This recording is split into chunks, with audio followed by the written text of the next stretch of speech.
The morning bell. The faint light of dawn had not yet crept over the horizon when the air began to stir.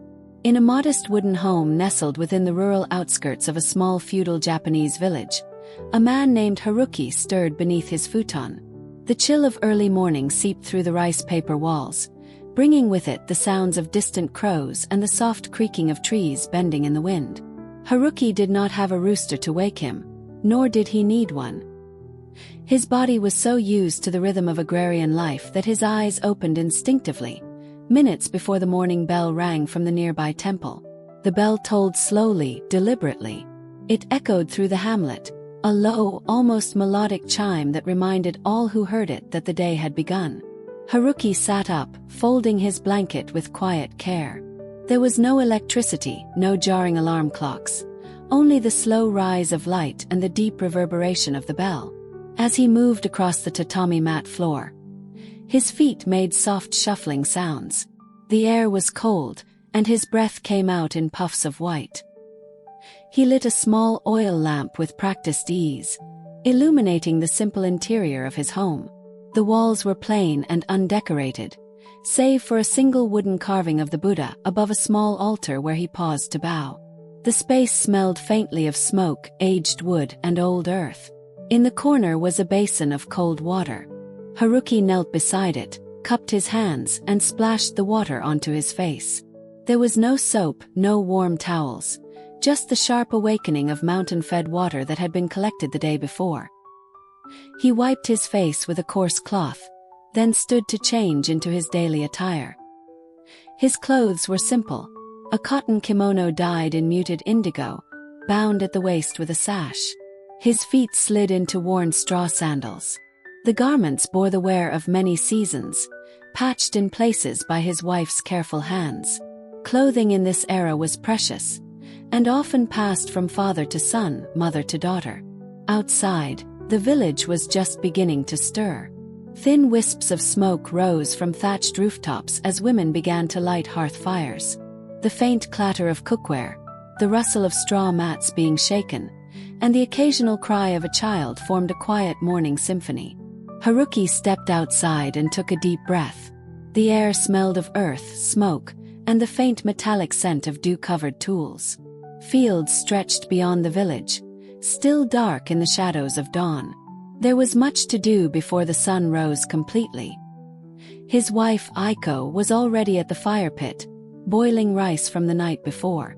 The meal was modest, a small bowl of rice, a few pickled vegetables, and miso soup. She offered it to him without a word. Words, this early in the morning, were often spared. They sat together on the wooden floor, the soft crackling of the fire between them. As he ate, Haruki listened to the sounds of the village coming to life. He knew each one, the clack of old Genji's walking stick against the stones, the high-pitched giggle of children fetching water, the dull thud of wood being chopped. Life was simple, repetitive, and quiet. But it was also hard. They finished their breakfast quickly. Dishes were rinsed with cold water and set aside. There were no sponges or detergents, just coarse sand and water, scrubbed clean with old cloths. Before leaving, Haruki offered a silent bow at the family altar once more. It was a gesture of humility, of seeking protection, and of honoring the spirits. Superstition and ritual ran deep in feudal Japan. One did not tempt fate by skipping them. He picked up his hoe, slung a small basket over his shoulder, and stepped into the damp morning air. The sky was beginning to pale, turning from indigo to soft gray. It would be hours before the sun rose fully over the mountains. There were no street lamps, no noise of engines or blaring horns, only the rhythm of sandals on packed earth, and the soft rustle of wind through trees. Haruki made his way to the fields, ready to begin another day of labor. The work begins. The fields, still dark with morning mist, seemed to breathe with quiet life. Haruki arrived at his small plot of land, a rectangular piece of earth that had been in his family for generations. He paused at the edge, setting down his tools, and bowed slightly, almost imperceptibly. Though the land was not divine, it was sacred in a sense. It fed his family, demanded respect.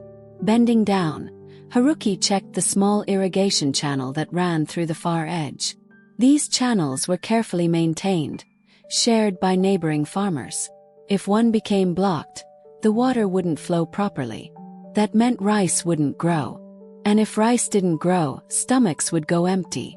The water flowed smoothly this morning, a soft trickle that reminded him of distant rain. He adjusted a small stone, ensuring the direction of flow remained constant, then turned to the rows of seedlings. The planting season had passed weeks ago. Now the rice stalks stood thin and green, barely knee-high. His task today was weeding, meticulous, slow, necessary. Haruki stepped barefoot into the edge of the flooded paddy, feeling the chill of muddy water envelope his legs. The work was repetitive. Crouch, beat, pull. Each motion was practiced, almost meditative. But it was also exhausting. The body ached in places one forgot existed. Mosquitoes hovered near the surface. Occasionally, a leech found its way between his toes. Haruki never flinched. These were daily annoyances, not even worth comment. Across the field, he could see others beginning to appear. His neighbors, their children, even elders who moved slowly but insisted on contributing. Farming in feudal Japan was not a solitary pursuit. It was communal. Everyone worked, even if only a little. The sun rose slowly behind the distant hills, casting a warm glow over the paddies. The mist lifted, revealing the layered green landscape of terraced farms and dirt paths winding between them. The world remained quiet, save for the occasional rustle of wind through tall grasses or the croak of a distant frog. As the hours slipped by, Haruki paused only once, for a drink of water and a bite of dried sweet potato wrapped in cloth. There was no elaborate lunch, no break room. He ate sitting on a smooth stone near the edge of the path, watching dragonflies dance above the water. A traveling official passed by on horseback, flanked by two silent attendants. Haruki and the others bowed deeply as they passed, eyes lowered to the ground. Even among the lowly, there was always someone lower, and someone above. When the official had gone, work resumed without comment. The presence of such men was a reminder. Taxes would soon be collected. Even in a good year they took much. In a bad year more. By mid-morning, Haruki's back had begun to ache in earnest. He stood briefly to stretch, looking out over the rice paddies that shimmered under the growing sun. The air had warmed, and the first hint of humidity settled in. He resumed his work, silent and focused, as the village behind him continued to hum in its own quiet rhythm. In feudal Japan, days were not defined by events. They were defined by tasks. And the day was still young. The midday toll. By the time the sun hovered above the horizon, casting harsh shadows along the dirt path, Haruki's shoulders had grown stiff. The once cool morning air had given way to the pressing heat of midday. The rice paddies shimmered like glass, reflecting the sun's light back into the sky. Sweat beaded along his brow, trailing down his neck in steady rivulets. Aiko appeared in the distance, walking slowly along the narrow footpath with a small bundle wrapped in cloth. It was lunch. She greeted him with a gentle nod before sitting on a shaded patch beneath a persimmon tree. The shade was thin, but in the heat of summer, even that seemed like a rare gift. She unwrapped the meal. More rice, a few pieces of pickled radish, and a single grilled sardine. They ate without ceremony. There was no chatter, no complaints. Eating was functional. Every grain mattered. Nearby, a child cried out from another field, having stumbled into the deeper end of a canal. A farmer rushed to pull him out. The child wailed, wet and muddy, but unharmed. The incident passed quickly. No one stopped working. After eating, Haruki leaned back against the tree, closing his eyes briefly. Naps were rare luxuries, taken only when absolutely needed. He allowed himself 5 minutes, no more. Then he stood, brushed the dust from his kimono, and returned to the paddy. The afternoon heat was relentless. His hands were calloused, fingers pruned from the water. Every weed he pulled seemed to grow back instantly. Still he persisted. Work continued until the sun began its slow descent. Aiko had already returned home to prepare the evening meal. Others in the field had begun to pack up, their silhouettes long and golden in the slanted light. Haruki stood, stretching his spine with a grimace. The water in the paddy had begun to cool again. Shadows lengthened across the fields. Dragonflies hovered low, and the sound of evening cicadas began to rise. He gathered his tools, rinsed the mud from his legs, and walked slowly back to the village.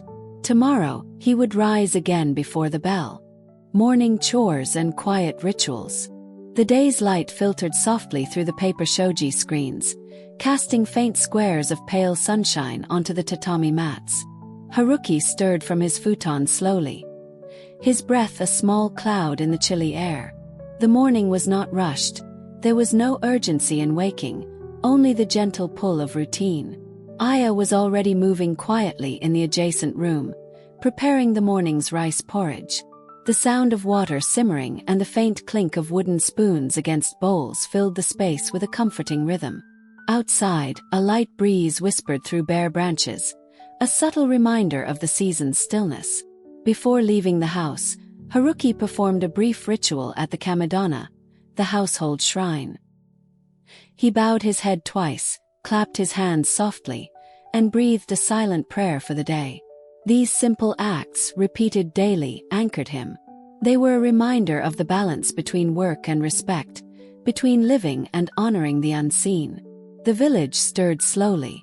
Neighbors began their own routines, some fetching water from the communal well, others tending to animals or stacking firewood. There was no hurry here, only a shared understanding of the day's rhythm. Haruki stepped outside, the cold air biting his cheeks. He wrapped his scarf tighter and began his walk toward the rice fields. The ground was firm beneath his feet, frozen from the night's frost. The sky was a pale gray, promising another day of cold, but also of quiet. Along the path, small details caught his eye. The frost patterns on the grass, the delicate spiderwebs dusted with ice, the occasional chirp of a brave bird. In a world without distraction, these small observations became a source of calm. The fields themselves lay dormant beneath a blanket of snow. There was no planting or harvesting in winter, only preparation and maintenance. Haruki checked the tools he had set out the day before, wiping off any moisture or rust that might settle overnight. Time moved gently, measured in tasks and breaths, in the rise and fall of the sun. There were no great events, no sudden changes, only the steady, quiet passage of another day in a life shaped by seasons and silence. The village at night. Night in the village held its own kind of stillness. Not silent, but hushed, gentle, thick with sounds that blended into the shadows. The occasional bark of a village dog. The far-off hoot of an owl from the surrounding forest. The murmur of wind through the bamboo groves, brushing gently against wooden homes. Inside their modest house, Haruki lay flat on the futon, his body heavy from a day's labor. Aiko had already drifted into sleep beside him, her breathing slow and steady. The scent of rice straw mats mixed with a faint trace of burnt oil from the now extinguished lamp.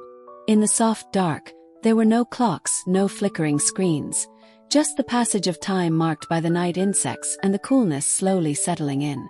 Through the thin paper walls, every small sound became part of a larger nighttime tapestry. Somewhere, a water wheel turned lazily in a stream, creaking with each rotation. A pair of footsteps echoed once on the village path, perhaps a night watchman making rounds with a wooden staff. He would walk the same route each night, pausing by homes to listen, to ensure all was well. The stars, though unseen from inside the house, blanketed the sky above. On clear nights, Haruki sometimes stepped outside for a moment before sleep, just to look. But not tonight. His legs ached, and the comfort of lying down outweighed any desire to see the sky. Still, his thoughts wandered. He thought of the roof that might need patching before the rains came, of the boundary stone near the edge of his field. Was it still in place? Had the neighbor's son, playing nearby, kicked it again? He reminded himself to check in the morning. He also thought of his eldest daughter, now married and living in a nearby village. Her last letter, carried by a peddler, had arrived weeks ago. She wrote of planting sweet potatoes and missing the persimmon tree near the old well. Haruki smiled faintly in the dark.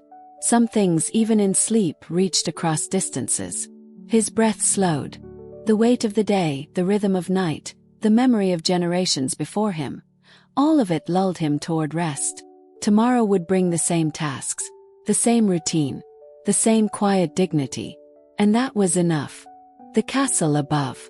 High above the village, nestled on a forested hill, stood the castle of the local daimyo, a feudal lord whose power governed not just Haruki's village, but dozens of others like it. The castle wasn't vast by modern standards, but in its time, it was a symbol of immense authority. Constructed of stone base and wooden upper levels, the structure loomed over the land with quiet dominance, its layered rooftops curved like waves frozen in motion. The path leading to the castle wound through thick forests of pine and cedar. Few villagers ever made the journey upward unless summoned. Most preferred to keep their distance.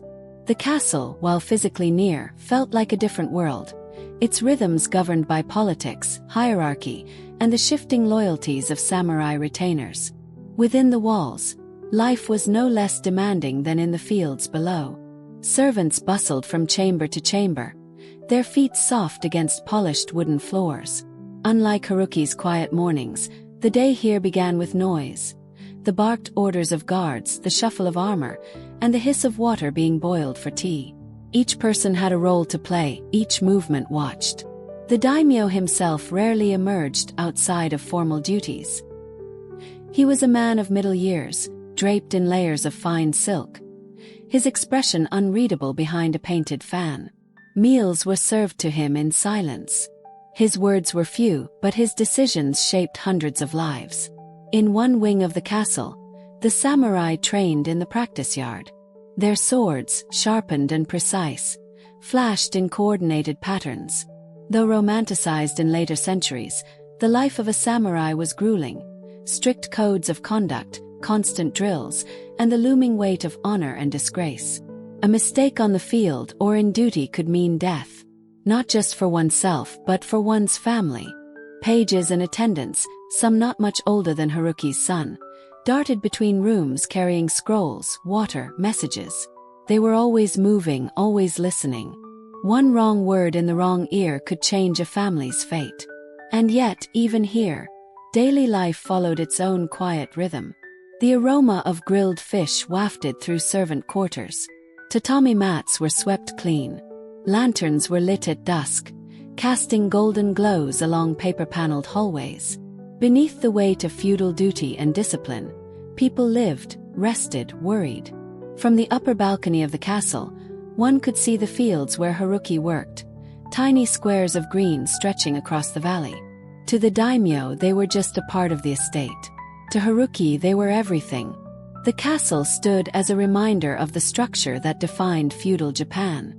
A world of rigid roles, where peace was maintained not by comfort, but by discipline and distance. It was beautiful, and it was unforgiving. Of prayers and spirits. As the sun slid higher, casting gentle rays across the village rooftops, a soft bell rang out from the nearby Shinto shrine. It was not loud, more a whisper across the trees and thatched homes. But it marked a daily rhythm as old as the land itself. Religion in feudal Japan was not so much a grand ceremony as it was a gentle weaving through every thread of life. Haruki, like many in his village, did not consider himself deeply religious, but he was respectful.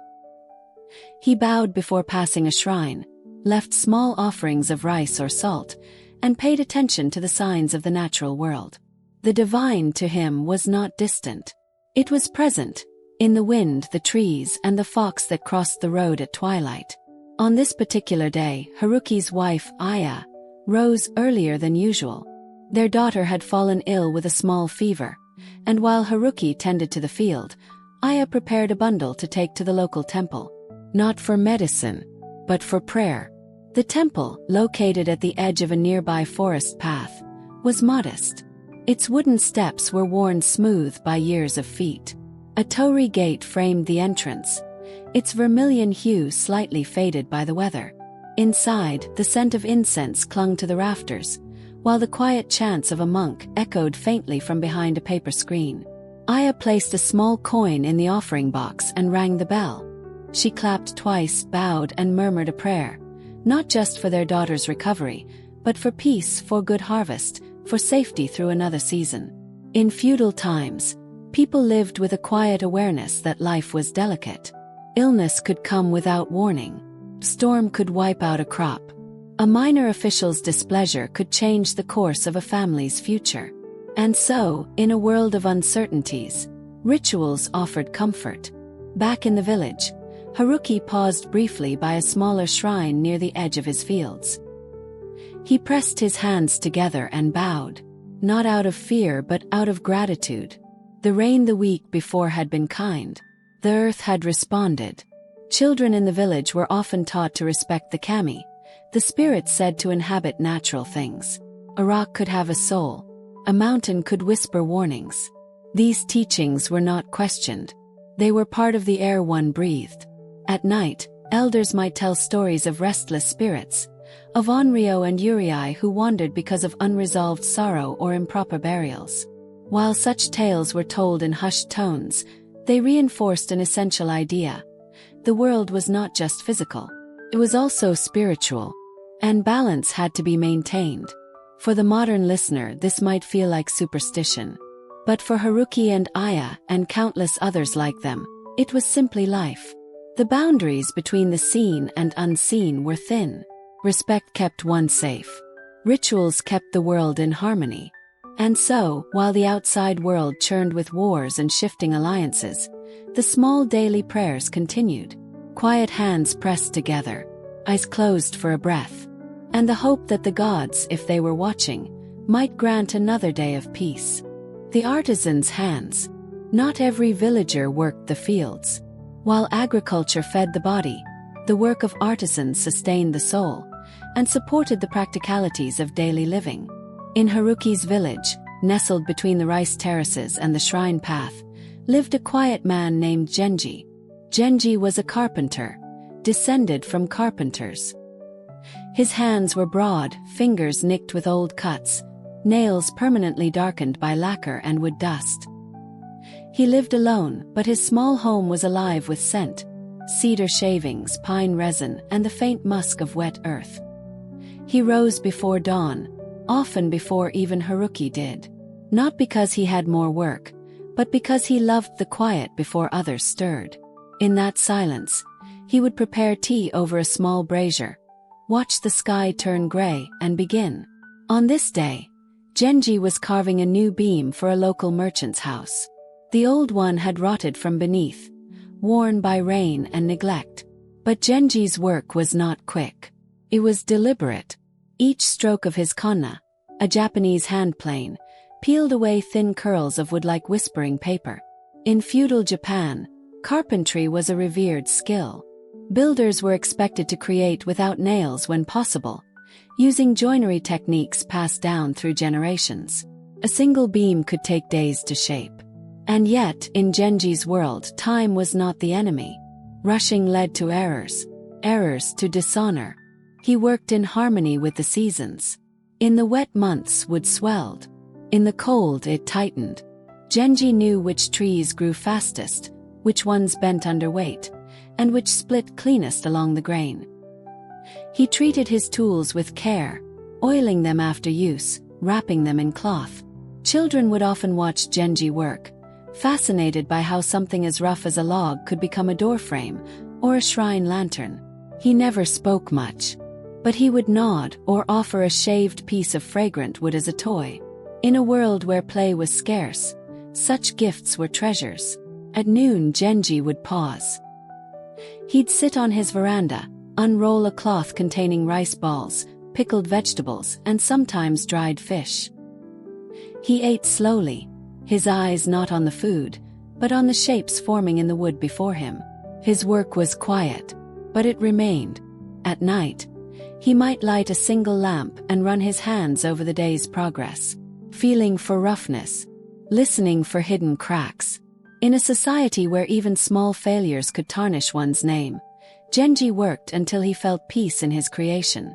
His home, like his work, was simple but strong. No ornament, just function. And yet, in every beam and joint there was care. For the villagers, Genji's craft was more than utility. It was memory. The gate he built for the shrine still stood. The bench outside the well bore his careful carvings. His hands, though weathered, had shaped the village itself. In the end, the quiet persistence of artisans like Genji kept the world of feudal Japan not only standing, but beautiful. The village bathhouse. By the time the late afternoon sun slanted through the trees, casting long shadows over the fields and homes, a soft stillness returned to the village. The most intense labor of the day had passed. Rice shoots had been tended, wood stacked, meals prepared, repairs made. And now, for those with the time and a few coins to spare, there was the bathhouse. The Sento, communal bathhouse, was not a place of indulgence, but of renewal. Nestled near a warm spring just outside the village center, it was built from cypress wood that had aged to a soft silver hue. Steam rose constantly from behind its sliding doors, mingling with the quiet air. Haruki didn't visit every day. The fields didn't always allow it. But on days when his back ached more than usual and his hands were stained with the rich black soil, he would walk the familiar path, towel and robe tucked under his arm. Aya had once sewn a patch into that robe, a small leaf embroidered by hand, so he'd always know which one was his. Inside the Sento, things moved slowly. Shoes were removed and placed neatly near the entrance. Payment was made with quiet words and bows. There were separate areas for men and women, though laughter and chatter could sometimes be heard from both sides. The routine was simple but not rushed. First, a wooden stool near a line of buckets and basins. Haruki would pour water over himself, never directly into the tub, scrubbing with a rough cloth and a bar of lye soap that smelled faintly of pine. Cleanliness before soaking was not just custom. It was respect. For oneself. For others. Once washed, he would step into the hot bath, water heated by firewood through the day and held in a wide, shallow tub lined with smooth stones. It was hotter than most foreigners could tolerate. But for Haruki, the sting at first touch was welcome. It meant release. Men sat in quiet companionship, shoulders submerged, arms resting on the bath's edge. No one rushed to speak. The warmth loosened not just muscles but thoughts. One could sit for minutes without a word, simply listening to the sounds. The crackle of the fire beneath the boiler, the splash of a newcomer rinsing, the low rustle of wind outside the wooden slats. Sometimes the village elder would be there. He spoke softly when he spoke at all, telling stories of winters past or the strange habits of neighboring towns. Haruki listened not for information but for rhythm, the cadence of a life longer lived, of worries that had softened with age. On the women's side, Aya might be bathing with their daughter, softly humming old songs or reminding her to scrub behind her ears. The bathhouse wasn't just for hygiene. It was for bonding, for slowing down. Children came earlier, their shrill laughter echoing in the outer pools before being hushed by mothers. Elderly villagers came just after sunset, their brittle knees grateful for the heat. And every so often a traveling merchant would stop by, startled at first by the customs, but often too tired to refuse the comfort. When Haruki left the bathhouse, skin pink and breath deep, the night would have begun to settle. His robe would cling slightly from the steam, his sandals soft against the earth. The walk home was always quieter than the walk there. He'd pass others, some with wet hair, others with towels over their shoulders, nodding politely, eyes sleepy. Lanterns had been lit along the street by then, casting amber halos on the path. A dog barked once in the distance, then fell silent. Back home, Aya would be preparing a light supper. The children, freshly bathed, would sit with their legs tucked under them, drowsy but content. The smell of grilled miso and rice filled the air. And outside, the cicadas began their nightly song. The bathhouse, like so much of life in feudal Japan, wasn't about luxury. It was about rhythm, a way to mark the end of toil. to cleanse not just the body but the day itself. And so, Haruki would sleep better on those nights. Muscles loose, skin warm, dreams easier. The passing seasons. Time in feudal Japan did not rush. It unfolded like rice paper, slowly absorbing the ink of each moment, until a whole life in its quiet strokes was written. Haruki's days passed as they always had.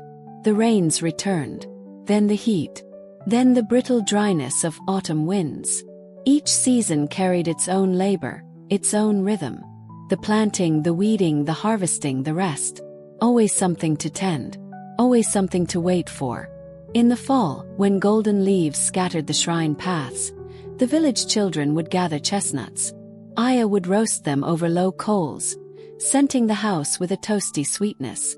And in the evenings, Haruki would watch the mountains turn ember red, wrapped in his robe, listening to the soft steps of his son playing just outside the door. In the winter, snow hushed the world. Fuzz vanished. The fields, once green with life, fell still under a white blanket. Haruki mended tools by the hearth.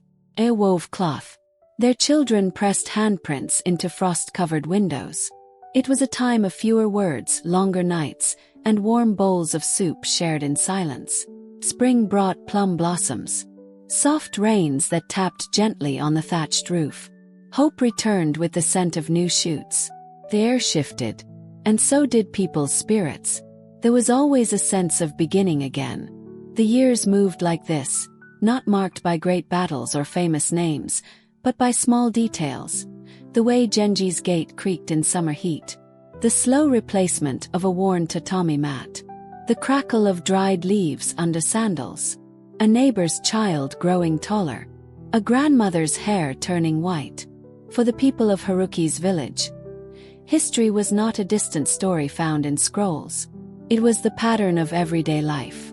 Passed down in the making of miso, the carving of wood, the folding of robes, the way one bowed before the mountain.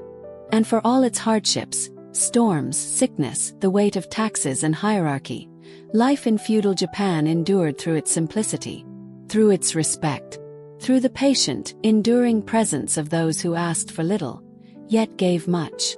As Haruki sat one quiet evening, watching a candle flicker beside his sleeping daughter, he did not think of samurai or shogun. He thought of the morning light on wet rice fields, of Aya's hands as she kneaded dough, of the warm bath, of the soft chant of monks drifting through cedar trees. The world beyond might change, but within the small circle of his village, time flowed gently, like a stream, like a lullaby. And as sleep took him that night, Haruki did not dream of glory or war. He dreamed of another day, just like the last, and that was enough. The village's quiet order. Life in the village moved within a framework as steady and predictable as the seasons. There were unspoken rules that everyone followed, not out of fear, but because they formed the fabric of community. Harmony was prized above all else, and disruption was met not with loud confrontation, but with quiet correction. Haruki understood this deeply. Every action he took considered how it might ripple outward. Speaking too loudly in the communal spaces was discouraged. Arriving late to the village meetings, held under the large oak tree near the well, was frowned upon. These gatherings were not grand events, but a gentle exchange of news, a sharing of resources, and the occasional muted laughter. There were duties assigned to each family, rotating like the hands of a slow clock. Haruki's family was responsible this week for maintaining the irrigation channels that fed the rice paddies. Though winter had frozen much of the water, the channels still required clearing of debris and ensuring that no cracks formed in the earthen banks. The responsibility was shared among all, a quiet bond of mutual reliance. No one sought recognition, and none was expected. The work was simply part of existing together. In the evenings after chores, small groups would gather near the communal fire pit. They sat in silence more often than not, warmed by the embers, eyes reflecting flickering flames. Occasionally, someone might hum a soft tune or tell a brief story, but always with a tone that invited rest rather than excitement. Haruki sometimes marveled at how the village's order resembled the rhythms of nature, a balance between stillness and movement, noise and silence. It was a delicate dance that required patience and attentiveness. For all its simplicity, the village's quiet order was a form of protection. It allowed people to live their days with a shared understanding, easing the burdens that might otherwise grow heavy. In this way, the community was more than a collection of houses. It was a living organism, breathing slowly beneath the snow-covered earth. The weight of winter. Winter in the village was a slow, persistent presence. It settled not only on the ground but in the bones of every person who lived there. Days were shorter, the sun lower, and the cold crept into even the thickest layers of clothing. Haruki noticed it most in the heaviness of movement. Tasks that were simple in warmer months required extra effort now. Carrying firewood felt like lifting the weight of the season itself. Even breathing seemed more deliberate, the air so cold it felt sharp against his lungs. Inside the house, the hearth was the heart of life. Flames flickered behind a wooden lattice, casting soft shadows on the walls. Family members gathered close, sharing warmth and quiet moments. Aya attended to the fire with practiced care, adding small pieces of wood as needed, mindful not to let it blaze too high or sputter out. Yet, even with the fire's comfort, the cold whispered reminders of scarcity. Food stores were carefully managed. Every grain and root was precious. Hunting and gathering were all but impossible beneath the snow, and trading was limited by frozen roads. The weight of winter also lay in the mind. Days stretched long with little distraction, leaving space for worries to settle. The villagers spoke less of the future and more of endurance. Plans were cautious, measured by what could be controlled. Still, there was a quiet resilience in this heaviness. It was a reminder that life required patience with the earth, with the weather, and with each other. Haruki found comfort in the small rituals that marked each day, from lighting incense at the shrine to the slow preparation of meals. As the night deepened, the cold outside intensified, but inside, wrapped in layers and surrounded by family, there was a fragile warmth, a small defiance against the vast stillness of winter. Winter's patience. As autumn faded, the winds turned sharper, and frost began to settle on the rice stubble left in the fields. Winter came not suddenly, but with a creeping patience, first in the breath of the morning air, then in the icy crust that formed on the village well. The sun lingered less each day, and the sounds of children laughing outside gave way to the hush of doors sliding closed against the cold. For Haruki and his family, winter was both a time of rest and quiet vigilance. The fields lay fallow, but the work never truly ceased. Tools were sharpened and repaired. Firewood was stacked high beneath the eaves. Dried daikon and pickled plums were brought down from rafters, their sourness a reminder of summer's labor. Aya spent more time by the hearth, stirring miso soup and warming rice cakes on a clay stove. Their daughter, now recovered from her earlier illness, bundled in layers of cotton and played quietly indoors, tracing shapes in fogged windows or listening to her mother's stories. Nights were long. The paper walls of their home let in more chill than warmth, so they slept close, huddled beneath thick futons. The only sound was the crackle of embers and sometimes the wind brushing against the wooden beams above. The village, too, changed in rhythm. Footsteps became fewer. Visits to neighbors turned into quiet greetings across snowy paths. And yet, the spirit of the place endured. People checked on one another. Firelight flickered from every home. The temple bell still rang on the first morning of each month, a hollow note that echoed across the frozen ground. There were moments of small joy. Roasted chestnuts, a snowfall that blanketed the rooftops in perfect white, the laughter of children chasing each other through drifts, their cheeks flushed red. Haruki would often pause during these times, his breath curling into the air, heart warmed not by the fire, but by the stillness of it all. In feudal Japan, winter was not merely endured. It was observed. Life slowed, and with it came a kind of clarity about what one needed, about what truly mattered. Food, warmth, family, and the promise of another season. Spring would return. The buds on the plum trees would appear, hesitant but sure, and the cycle would begin again. But for now, Haruki folded his hands around a steaming cup of tea and looked out at the snow-covered fields, grateful for the quiet patience of winter. Flickers of warmth. The days remained short and the cold continued its quiet invasion. Yet inside Haruki's home, small flickers of warmth offered respite from the relentless winter. The hearth fire glowed softly, its light a gentle pulse that filled the room with a soothing amber hue. Aya moved gracefully around the kitchen area, preparing meals with care. The smell of simmering broth and roasted root vegetables mingled with the faint scent of burning pine from the firewood. It was a simple comfort, but one that carried the weight of familiarity and love. Outside, the snow fell in slow, steady flakes, muffling the usual sounds of village life. Haruki sat by the window, watching the white world transform. The landscape became a quiet canvas, erased and remade with each passing day. Though the cold was unyielding, the family found ways to celebrate the small moments. Children's laughter occasionally drifted through the thin walls, brief and bright against the heavy silence. Conversations were soft and deliberate, spoken in tones meant to soothe rather than stir. Haruki treasured these moments of calm. They were like small lights in the long night, brief sparks that reminded him of the life unfolding gently around him. Even in the harshness of feudal winter, there was warmth to be found if one looked closely enough.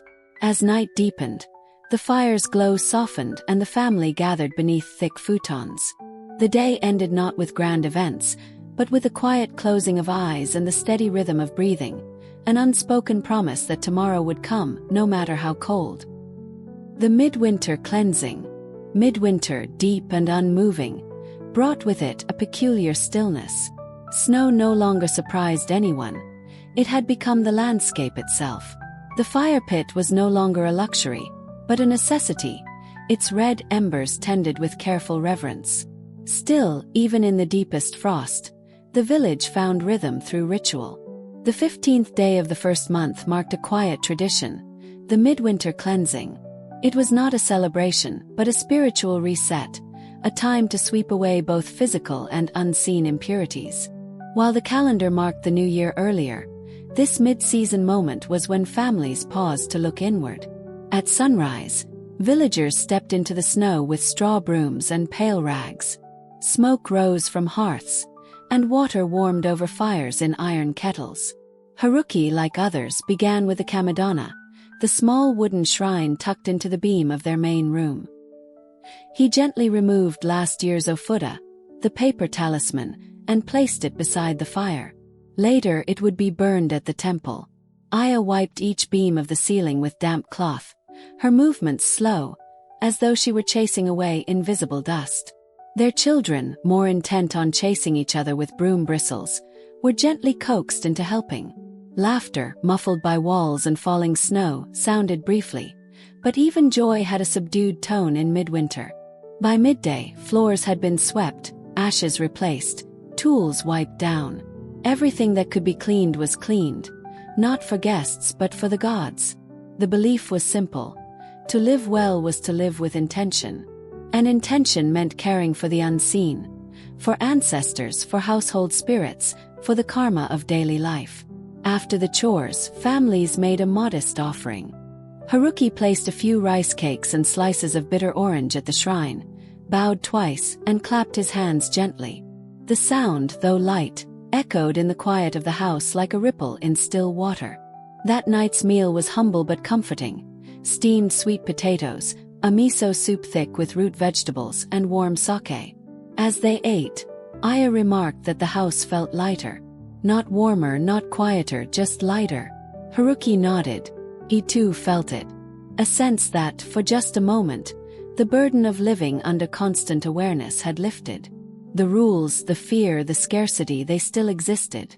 But between the cleaning and the clapping, there had been a space to breathe. Outside, the wind continued to carve soft furrows into the snowbanks. But inside everything was still. The tatami, the air, the rhythm of hearts beating beneath futons. The cleansing had not changed the world. It had simply reminded those within it that they were alive. And for now that was enough.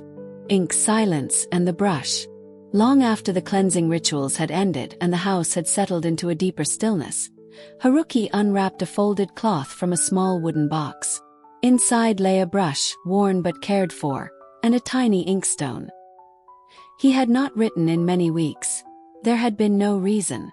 But tonight, as the winds softened and his family dozed behind a paper screen, he felt the pull to mark the passing of time. Writing in Haruki's home was not a daily practice. Paper was precious. Ink, though easily made from soot and glue, was never wasted. The act itself required purpose. He wrote not letters, for they had no distant relatives, but thoughts. A quiet kind of journal kept not for legacy, but for presence.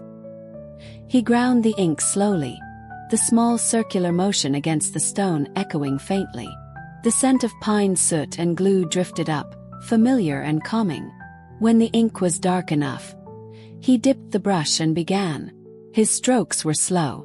The brush glided across the washi paper, its movement more like breath than writing. He did not compose poetry, nor did he recount events. He simply described tonight's wind, the way the snow clung to the garden fence, the sound of Aya breathing in her sleep. Outside, the moon filtered through thin clouds, casting long shadows across the floor. A draft crept under the sliding door, chilling his fingers. Still he continued. Writing was one of the few moments where Haruki felt both separate from the world and deeply inside it. The words required attention but not invention. He was not crafting stories. He was transcribing a quiet life. When he finished, he blew lightly on the page and rolled it gently into a scroll, securing it with twine. It would join the others in the lacquered box beneath his bed. No one would read them, not even Aya. And that was fine. Their purpose was not in being read. Their purpose was in being written. In a world of spoken silence and regulated thought, these pages held the uncensored truth of a farmer's winter. Of watching, of waiting, of choosing peace where little else could be chosen. And so, as the ink dried and the wind quieted, Haruki sat a moment longer by the fire's glow. His fingers ink-stained, his heart quiet. Then he wrapped the brush and stone again and tucked them away. The house did not stir. The village did not change. But something inside him had shifted, just slightly, like a single snowflake tilting its path. He banked the coals, slid the door shut, and returned to sleep. The mountain's breath. The next morning dawned clear. For the first time in many days, the sky opened to show a stretch of pale winter blue. Haruki stood outside for a moment, watching his breath swirl in the air. The cold, as always, bit at his fingers and cheeks, but the light felt promising, subtle but real. Aya joined him on the porch, her shawl pulled tight. Together they looked toward the mountain beyond the trees, a gentle giant that watched over the valley. Its slopes, layered in snow, looked like folds of paper stacked with quiet wisdom. The villagers called it the mountain that breathes, not out of superstition, but from how its presence shaped their days. Haruki had learned long ago to read the mountain's moods. When the clouds hugged its peak tightly, storms would follow. When the snow slid in silent veils down its side, danger was near. But today the mountain seemed still, observing, not warning. "Let's fetch water early," Aya said. The path to the stream was short but always felt longer in snow. Their feet pressed deep tracks into the drifts as they carried empty wooden buckets, their shoulders hunched against the wind. Birds did not sing. Even the trees, tall and close, made no sound. The stream itself ran narrow but clear. Steam rose faintly from the moving water, its warmth coming from far underground. Haruki dipped the first bucket in. Aya followed. They worked in silence, but it was not lonely. It was the kind of silence that asked nothing and gave peace. On the way back, they paused to look again at the mountain. A ribbon of mist slipped from its middle slope and curled upward, vanishing into the sky. "It's breathing," Haruki said. Aya nodded. The villagers believed the mountain housed a spirit, not a ghost or god, but a presence that guarded balance. Punished no one, rewarded no one. Simply noticed. Those who lived well were left in peace. Those who disrespected the land sometimes vanished in landslides or snow squalls. Whether truth or tale, no one questioned it. Back home, they poured the water into the household barrel, still warm to the touch. That warmth, however small, felt like a gift. Haruki lingered by it, watching the steam rise. Sometimes he thought surviving winter wasn't about strength. It was about knowing how to see small things. The softness of mist, the stillness of trees, the mountains' exhale. And as the day went on and chores resumed and snow fell softly again, Haruki carried the mountain's breath with him, a quiet presence reminding him that life, however limited, still moved. It was enough. Ashes and footsteps. After the mountain's breath had reminded them of stillness, the days continued their quiet march forward. Snow began to fall again, not heavily, but persistently, like a whisper repeating itself through time. Each flake that landed on the roof or the bare branches of the plum tree outside Haruki's home seemed to speak the same truth. The world did not stop. This morning began with the scent of ash. Not the firewood smoke, but the finer gray dust that clung to corners, to door frames, to the bottoms of sleeves. Aya knelt near the hearth, carefully sweeping it into a shallow pan. The fire had burned low through the night, leaving behind only soft remnants of heat. Haruki sat nearby, binding straw sandals with careful fingers.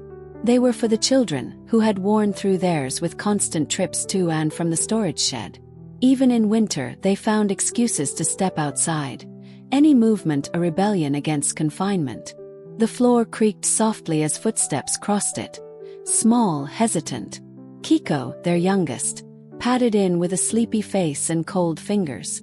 Aya smiled, wrapping the girl's hands in her own. Without words, she led her to the warmest spot near the hearth. Later that day, they walked to the temple together. It was time to bring the old ofuda for burning, part of the season's quiet transitions. Haruki carried the weathered charm in a small cloth pouch, slung respectfully over his shoulder. The path wound between bamboo groves and low stone markers, each one dusted with snow and moss. The temple itself was modest. Its wooden eaves curved like the wings of a resting bird. Inside, incense curled in the cold air. A priest in layered robes nodded silently, accepting the charm with a bow. Haruki stepped back and joined Aya and the children as they knelt before the altar. There were no grand prayers. Only the soft clapping of hands, the deep bow, and a moment of stillness.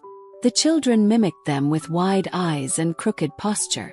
As they left, Aya whispered to Haruki, "The smoke always smells different here." He nodded. Did.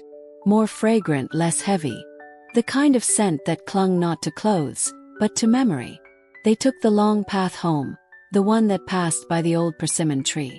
The fruit, long gone, had left behind only the skeletons of stems.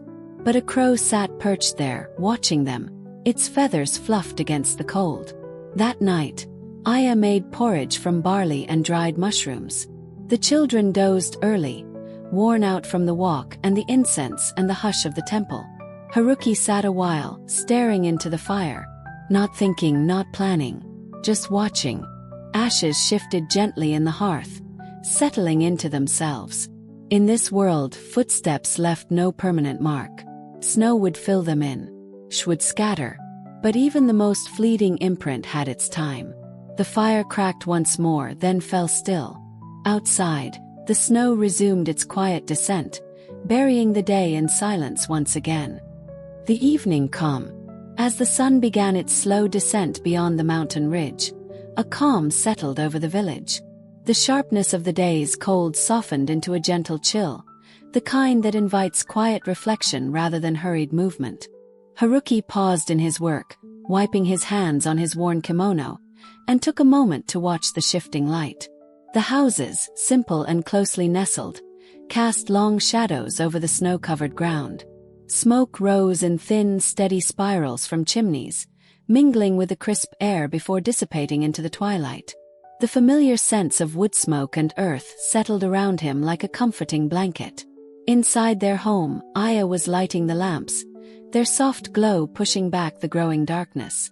The children's laughter had quieted, replaced by the soft murmur of whispered conversations and the occasional scrape of bamboo brushes as they practiced their calligraphy. Haruki moved slowly, his mind not busy with plans or worries, but simply present. The day's work was done, and now the evening stillness offered a different kind of labor, a tending of the spirit through small, mindful acts. Aya prepared the evening meal with gentle care, arranging bowls of rice, pickled vegetables, and a simple broth on the low wooden table. The family gathered, sitting close to share warmth as much as food. Their conversation was soft, words chosen for their calmness and kindness rather than excitement. As they ate, Haruki felt the familiar weight of fatigue settle in, but it was accompanied by a deep sense of contentment. The rhythm of the village, the predictability of seasons, and the quiet presence of loved ones created a peace that was hard to describe but easy to feel. After the meal, they sat together by the fire. The flickering flames cast dancing shadows on the paper walls, creating shapes that seemed to breathe along with them. Outside, the wind whispered through the trees, a gentle reminder of the vast world beyond their small village. Haruki thought about the day, its work, its silences, its moments of connection. There was no grand story to tell, no heroic deed to celebrate. Instead, there was the steady pulse of life, moving quietly forward. As night deepened, the family retreated to their futons. The soft rustle of bedding and the steady rhythm of breathing filled the room. Haruki closed his eyes, letting the calm of the evening carry him toward sleep. In this way the day ended, without fanfare, without rush. Just the gentle closing of a chapter, and the quiet promise of another to come. The quiet morning. The morning arrived slowly, wrapped in the pale light of a winter dawn. Outside, the village lay blanketed in soft snow, the world muted and still. Haruki awoke before the sun, the chill of the early hour pressing gently against the thin walls of their home. He rose quietly, careful not to disturb the sleeping forms of Aya and the children. The floor beneath his feet was cold, and he moved toward the hearth to stir the embers. A few sparks flickered to life as he added kindling, coaxing the fire back into a gentle glow. The soft crackle of the flames was one of the few sounds in the house. The world outside had yet to awaken. Even the birds remained silent, their usual morning songs paused beneath the weight of winter. Haruki wrapped his hands around a small cup of warm tea, savoring the delicate bitterness and the way the heat seeped into his fingers. He sat by the window, watching the slow dance of snowflakes drifting down, each one unique and fragile. The village was just beginning to stir. Smoke from neighboring chimneys curled upward, promising warmth inside other homes. Occasionally, a figure would emerge from a doorway, bundled against the cold, moving with deliberate purpose toward daily tasks. In these quiet moments, Haruki felt a deep connection to the rhythm of life, simple, steady, and unchanging despite the hardships. The small routines, the steady passage of time, and the shared endurance of the community formed a subtle but unbreakable bond. As the sun's first pale rays crept over the mountain, the day officially began. Haruki prepared to join the flow of life once more, ready to meet the challenges of winter with patience and quiet resolve. And so, the morning unfolded, not with urgency or grand plans, but with the gentle certainty that life would continue, one slow breath at a time. The slow walk to the fields. With the morning light now fully touching the village, Haruki set out toward the fields. The path was narrow and lined with snow-laden branches that bowed under their weight. Each step was deliberate, the crunch of his wooden geta boots muted by the thick layer of snow beneath. The air was crisp, carrying the faint scent of pine and earth beneath the winter's quiet. Around him, the village slowly came alive, smoke rising from chimneys, the distant murmur of neighbors greeting one another, and the occasional bark of a dog breaking the silence. Walking through the fields, Haruki observed the bare outlines of crops left from the last harvest. Frost had stiffened the stalks, turning them into brittle sculptures against the white backdrop. It was a landscape of rest, waiting patiently for the coming spring. Though the land looked still, Haruki knew the cycles continued beneath the surface. Roots slowly breathing, seeds nestled in the frozen soil, waiting for warmth to coax them back to life. This slow, invisible work was the heartbeat of the season. Along the way, he passed other villagers engaged in similar tasks, mending tools, checking fences, or simply pausing to appreciate the quiet. There was no rush, no urgency. Each person moved at the pace the cold dictated, accepting the season's slow rhythm. Haruki felt a familiar calm settle over him. The steady pace, the muted colors, and the shared solitude created a sense of peace that only winter could bring. Here, in the stillness of the fields, life felt both fragile and enduring. As he reached his small plot, Haruki prepared to begin the day's work, repairing fences and clearing snow. It was simple, repetitive labor, but necessary to protect the fragile life waiting beneath the soil. And so, with careful hands and quiet heart, Haruki set to work, embracing the slow unfolding of the day, one measured step at a time. The rhythm of repair. Haruki's work in the fields was steady and unhurried. The snow had weighed down the wooden fences that marked the boundaries of his small plot, some slats loosened or broken from the winter's weight. With practiced hands, he gathered the tools he needed: a hammer, nails, and spare wood stored from earlier seasons. The cold made his fingers stiff, but he moved slowly, focusing on the task at hand. Each nail driven into the wood was deliberate, each plank carefully aligned. There was no hurry. The work was not urgent but necessary. Protecting the land meant protecting the family's future, and that required patience. Occasionally, Haruki paused to wipe sweat from his brow, the effort warming his face despite the chill. The quiet of the fields was a soft companion. No birdsong, no chatter, just the occasional creak of wood and the faint whistle of wind weaving through the trees. Around him, the village's other farmers worked similarly, their movements in sync with the slow pulse of winter. There was comfort in the repetition, a meditation in each careful action. As the sun rose higher, the light shifted, casting longer shadows and turning the snow into sparkling crystals. Haruki took a brief rest, leaning against a repaired section of fence. He breathed deeply, tasting the cold air and feeling the solidity of the earth beneath his feet. Though the tasks were simple, the day's labor connected him to the land in a way words could not capture. Each repaired plank was a promise, a small act of care that would keep his family safe until the thaw. And so, with quiet resolve, Haruki returned to work. His movements steady and sure, matched to the gentle rhythm of winter's embrace. Midday pause. As the sun reached its peak, Haruki paused his work to rest. The cold air was sharp but invigorating, and the quiet of the fields settled around him like a soft blanket. He found a sheltered spot beneath a stand of bare trees, their branches etched against the pale sky. From his satchel, Haruki took out a small bundle of food: simple rice balls wrapped in leaves, some pickled vegetables, and a piece of dried fish. The meal was modest, yet enough to sustain through the day's labor. Sitting on a flat stone, he ate slowly, savoring each bite with deliberate calm. There was no rush, no distraction, just the quiet presence of winter and the steady rhythm of breath. Occasionally, a light breeze stirred the snowflakes on the branches, sending a gentle flurry drifting down like soft confetti. Haruki allowed himself to watch the slow dance of nature, the way a lone crow flew overhead, the shadows stretching and shifting, the subtle shimmer of frost on the ground.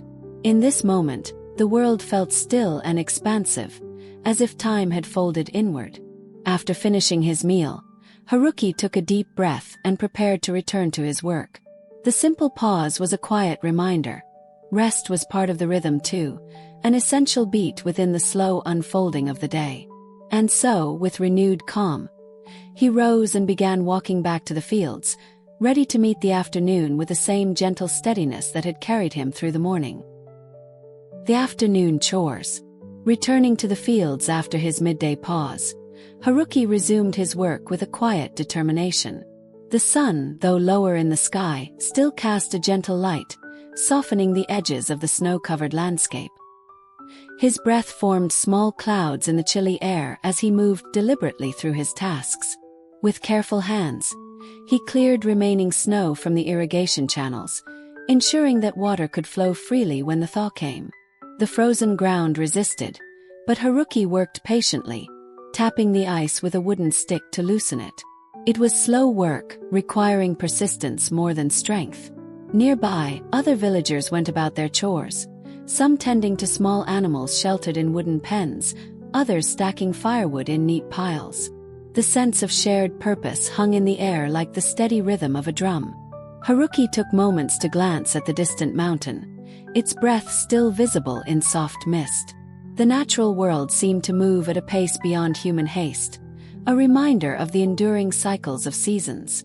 As shadows lengthened, he gathered his tools, knowing the day's work was nearly done. The village would soon quiet again, retreating indoors to warmth and simple meals. Walking back home, Haruki felt the satisfaction of steady effort, a connection to the land, the season, and the small community that sustained them all. The afternoon's chores, though humble and repetitive, were threads in the fabric of a life lived in harmony with time's slow, patient flow. Evening light.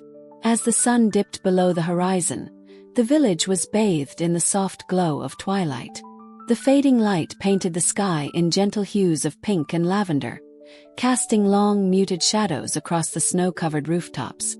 Haruki paused outside his home, taking a moment to breathe in the crisp air, now tinged with a subtle scent of wood smoke drifting from chimneys. Inside, the house welcomed him with quiet warmth. Aya was tending the hearth, carefully adding small pieces of firewood to keep the flame steady. The soft crackle and flicker of the fire filled the room with a comforting rhythm, a gentle counterpoint to the stillness outside. Their children played quietly in the corner, weaving simple patterns with strips of fabric, their laughter low and subdued, an echo of the day's gentle pace. The evening meal was being prepared nearby, a modest stew simmering slowly, its aroma mingling with the scent of fresh bread. Haruki settled on the tatami mat, his hands warmed by the firelight. The day's labors were behind him now, and the quiet moments before nightfall offered space to reflect without hurry. The village, too, seemed to slow, wrapped in the gentle embrace of evening. As the light softened further and stars began to appear one by one in the darkening sky, Haruki felt the familiar calm settle over him. The rhythm of life here, simple, steady, and unhurried, carried him gently toward rest. The night routine. As twilight gave way to night, Haruki and his family moved into their quiet evening routine. The soft glow of lanterns lit their small home, casting warm pools of light against the paper walls. Outside, the village had settled into a peaceful hush, the usual sounds of daytime labor replaced by the gentle rustling of wind through bare branches. Aya began tidying the small living space, folding away cloths and arranging simple tools with care. Haruki prepared the evening's tea, boiling water over the hearth and carefully pouring it into modest cups. The steam rose slowly, carrying the subtle aroma of roasted grains. Their children, now sleepy-eyed, were helped into their futons laid out on the floor. The family moved slowly, deliberately, no need for haste in this quiet time. Haruki took a moment to wash his hands in a basin of warm water, appreciating the soothing sensation against his chilled skin. Before lying down, Haruki paused at the kamedana, the small household shrine. With a gentle bow and a whispered prayer, he acknowledged the spirits and ancestors who watched over their home. The simple ritual, repeated night after night, brought a sense of grounding and continuity. As the final ember flickered low in the hearth, the family settled beneath their blankets. Outside, the moon cast a cool light across the village rooftops, and the stillness deepened. In the calm of the night, Haruki's thoughts slowed, carried away by the rhythm of quiet breathing and the gentle cadence of the dark. The day's worries faded, replaced by the soft embrace of sleep. Dreams of the past. As sleep gently claimed Haruki, his mind drifted quietly through soft memories and fragments of distant days. Dreams did not arrive in vivid scenes or sharp images. Rather, they moved slowly, like wisps of mist curling across a winter morning. In these gentle wanderings, Haruki saw his ancestors tending rice fields long ago, their movements calm and steady, hands shaping the earth with care. he glimpsed the wooden temples and bridges that had stood for centuries, worn smooth by countless footsteps. There were no sudden shifts or startling moments, only the continuous flow of time, carrying lives and stories forward like a quiet river. Faces blurred softly, voices murmured faintly, and the cycles of planting, harvest, and rest repeated endlessly. The dream held no urgency, no demands.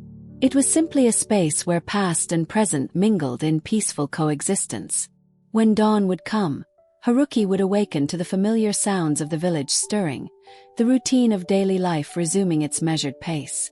But in this restful night, the dreams whispered the enduring presence of those who had come before, reminders of a life woven through generations, steady and unhurried. The morning light returns.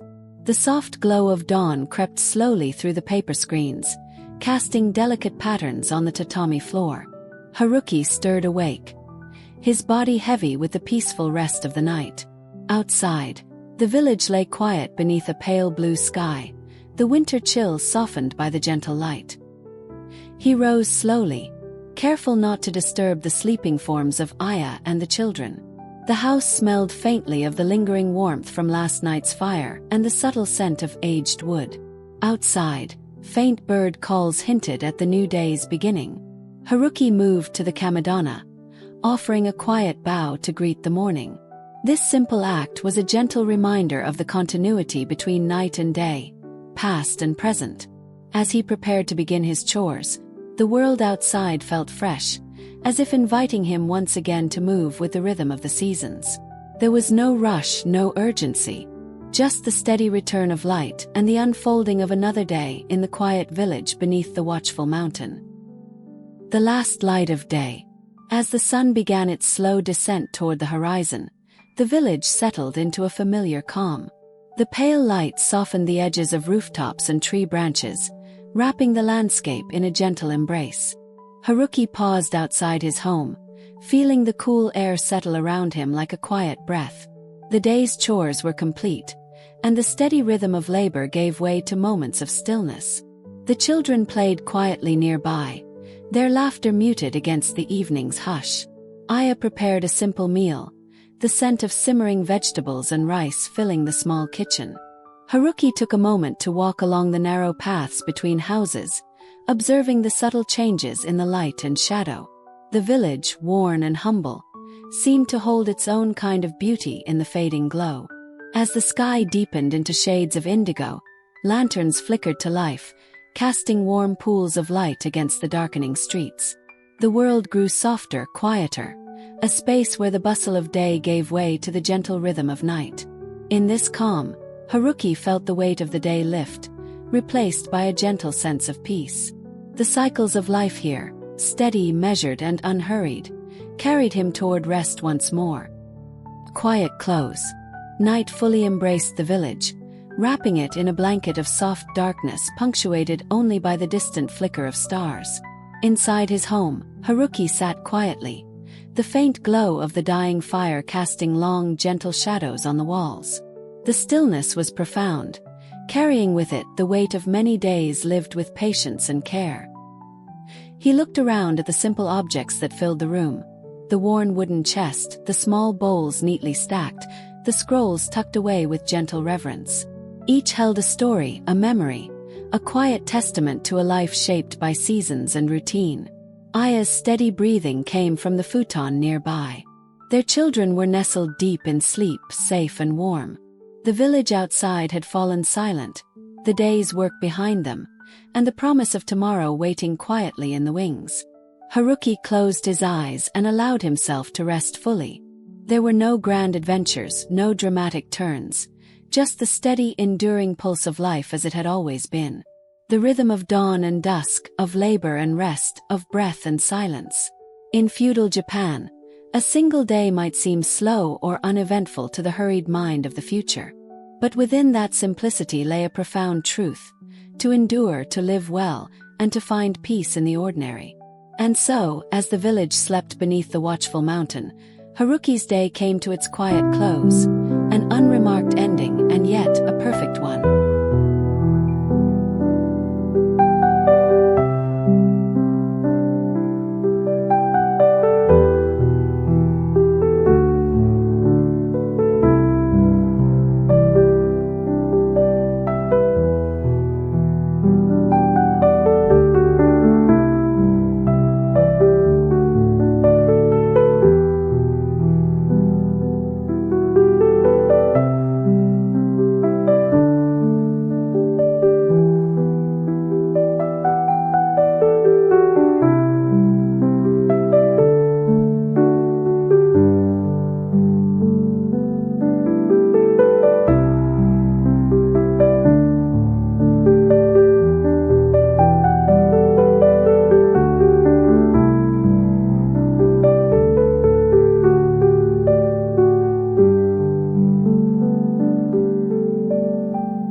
you.